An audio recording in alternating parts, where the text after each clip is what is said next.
they've not been invited. And the reason why this is a brutal snub is because Peter Phillips and Harry have been very, very close for many years. And Peter has dumped Harry. It's the ultimate cancellation because it's a royal cancellation. It is a royal snub. Everyone missed this detail.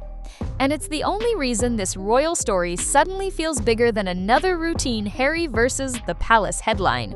Because this isn't really about one wedding invite. It's about what that reported snub seems to have unlocked behind the scenes, and why Kate Middleton's alleged warning to Prince William is now getting dragged into it. On the surface, this looks simple. Reports say Prince Harry was not invited to his cousin Peter Phillips's upcoming wedding, and now fresh stories claim Kate thinks William may be pushing his brother too far. But here's the catch. The confirmed part and the speculative part are not the same thing, and that gap is exactly why this is blowing up right now. Here's what's actually on firmer ground first.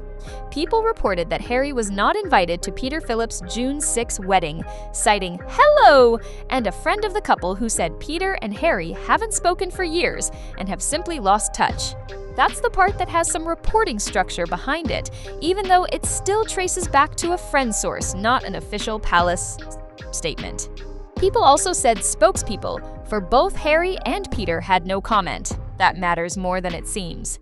Because silence, in royal coverage, usually becomes the empty space that everybody else rushes to fill, but then something changed. Within the last 72 hours, the story stopped being just Harry wasn't invited and became Kate privately warned William. That jump came from celebrity and tabloid coverage, citing unnamed insiders, especially a closer report that framed the wedding exclusion as one of the deepest blows yet to Harry and said Kate believes William is pushing Harry too far.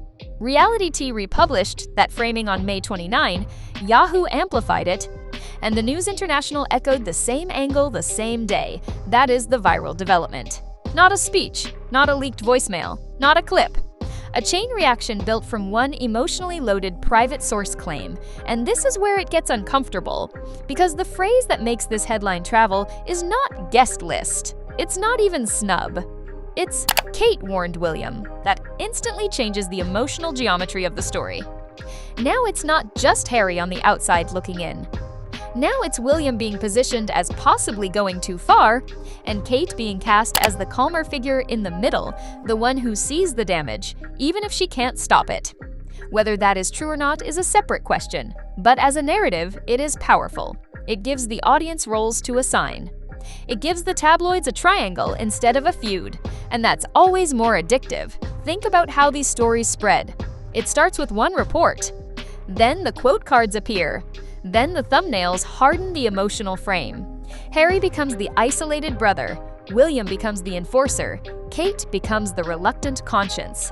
Nobody needs new footage if the characters are already recognizable. That's why this moved fast. It arrived pre-packaged with emotional clarity, but here's what people aren't noticing. Peter Phillips is the hidden center of the entire story. Not because he's speaking publicly, he isn't, but because a cousin's wedding is symbolically different from an official royal event. A coronation is state. A funeral is duty. A family wedding feels personal. Which means if Harry is reportedly missing from that room, viewers don't read it as protocol. They read it as affection being measured, loyalty being tested, private relationships being made visible through absence. And when a family event becomes a public signal, the story instantly feels more intimate than another palace scheduling dispute. That's why the wording about deepest blows landed.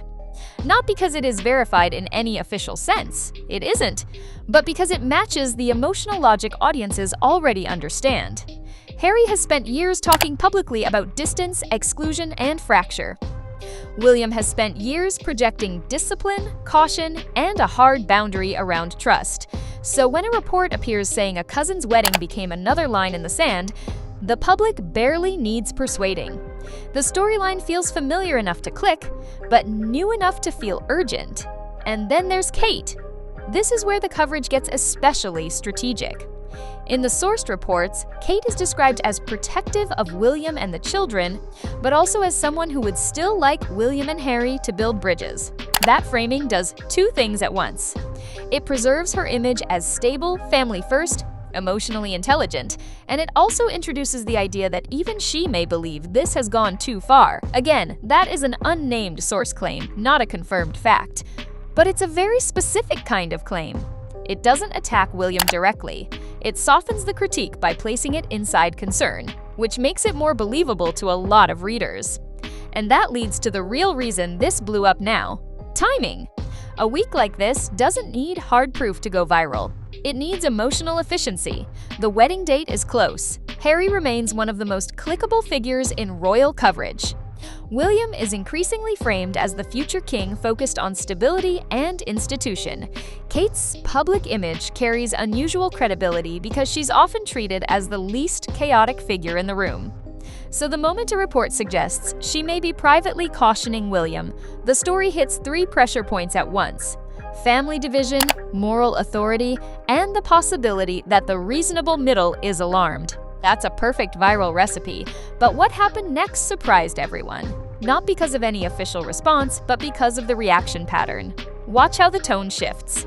First comes curiosity. Wait, Harry wasn't invited? Then comes hurt. A cousin's wedding, really? Then comes judgment. Was that necessary? Then comes a split. One side sees consequences, the other sees cruelty. And right in the middle sits Kate, becoming a kind of emotional swing vote in the public imagination. You can almost see the comment sections without opening them. Defenders of William lean into trust, memoirs, interviews, and years of public damage. Defenders of Harry focus on exile, family coldness, and humiliation by accumulation. The centrist audience, the largest audience, usually gravitates toward Kate's alleged role because it offers a compromise fantasy. Maybe somebody inside still wants repair. Maybe somebody sees the line before it disappears completely. But there's another layer here, and it matters. Royal stories are never just about relationships. They're about image management disguised as family drama. If William is seen as drawing a hard line, that can read as leadership to some people and vindictiveness to others. If Harry is seen as repeatedly shut out, that can read as consequence to some and permanent punishment to others. If Kate is inserted as the moderating voice, that helps stabilize the Wales brand by making it look emotionally grounded rather than merely defensive. That doesn't mean the reporting is true, it means the reporting is effective. And this is where viewers need to stay sharp. Confirmed fact: people reported Harry was not invited to Peter Phillips's upcoming wedding based on hello and a friend source, while official reps offered no comment. Unconfirmed but heavily amplified. Kate privately warned William he was pushing Harry too far. Harry felt this was one of the deepest blows yet, and William felt relief at Harry's exclusion. Those details come from unnamed insider-style reporting. If you blur those lines, the whole story becomes more certain than the evidence allows. But here's the part nobody is talking about. Even if the Kate warning claim is never verified, it has already done its job. It changed the emotional center of the conversation from Harry excluded again to how far is too far. That's a much more dangerous question for the institution because it invites people to stop debating Harry's behavior and start evaluating the family's response. Once the lens shifts from breach to punishment, the monarchy risks looking less like a victim of disruption and more like an expert in freezing people out. And audiences are extremely sensitive to that difference now. Celebrity culture has changed. Viewers don't just consume drama anymore. They audit the power structure inside it. Who gets to define dignity? Who gets framed as unstable? Who stays silent and benefits from that silence? Why do some people get described as protecting the family, while others get described as creating drama, even when everyone is participating in the same conflict from different angles? This is why a wedding invite story suddenly becomes commentary about hierarchy, and if you zoom out, the fascination makes even more sense. Peter Phillips sits slightly outside the most theatrical front line of royal branding. He's not William, he's not Harry. So when his wedding reportedly becomes part of the fracture story, it suggests the estrangement is no longer confined to the obvious battle lines. It suggests the split has seeped sideways into the family network itself. That is what makes the story feel colder, not louder, colder. And colder stories often keep people watching longer because spectacle is easy. Frost is harder. A screaming feud has closure. A polite exclusion doesn't. A press conference can be debunked. A missing invitation just sits there, letting everybody project meaning into it. That's why this story lingers. It isn't explosive in the usual sense. It's quiet enough to feel believable and personal enough to feel invasive. Now, there is one more important distinction. Some online discussion is already drifting beyond the sourced reporting into theories about final breakpoints, secret peace efforts, and whether Kate is the last bridge between the brothers. That is speculation. There is no sourced confirmation in the material I reviewed that Kate is actively brokering reconciliation right now, and there is no on-record evidence that she delivered any direct warning in a documented conversation. The current story cycle is built around attributed articles quoting unnamed insiders. That's the ceiling of what can honestly be said right now. Still, something about this story sticks. Maybe it's because weddings are supposed to mark who is in. Maybe it's because Kate's image carries unusual emotional weight.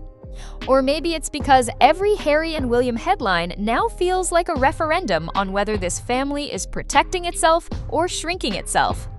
And those are not the same thing. So when you hear the phrase, Kate warned William, don't rush past it. Not because it's proven, because it reveals what audiences are hungry to believe, that somebody inside sees the cost, that somebody inside still recognizes the difference between boundaries and permanent exile, that somebody inside knows a family can win the optics battle and still lose something much harder to recover. And here's the unresolved part.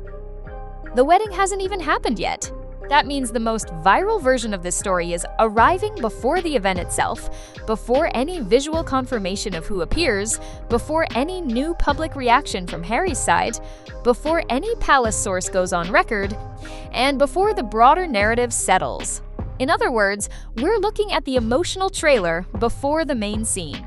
And sometimes that's when royal coverage becomes most revealing, when the reaction to a possible exclusion tells you more than the exclusion itself. Because if one reported guest list decision is enough to reignite the question of whether William has gone too far, then what does that say about how fragile this entire family story still is? And if this keeps escalating, the wedding may not be the headline at all. It may just be the moment everyone realizes the silence between these people is still doing more damage than anyone wants to admit.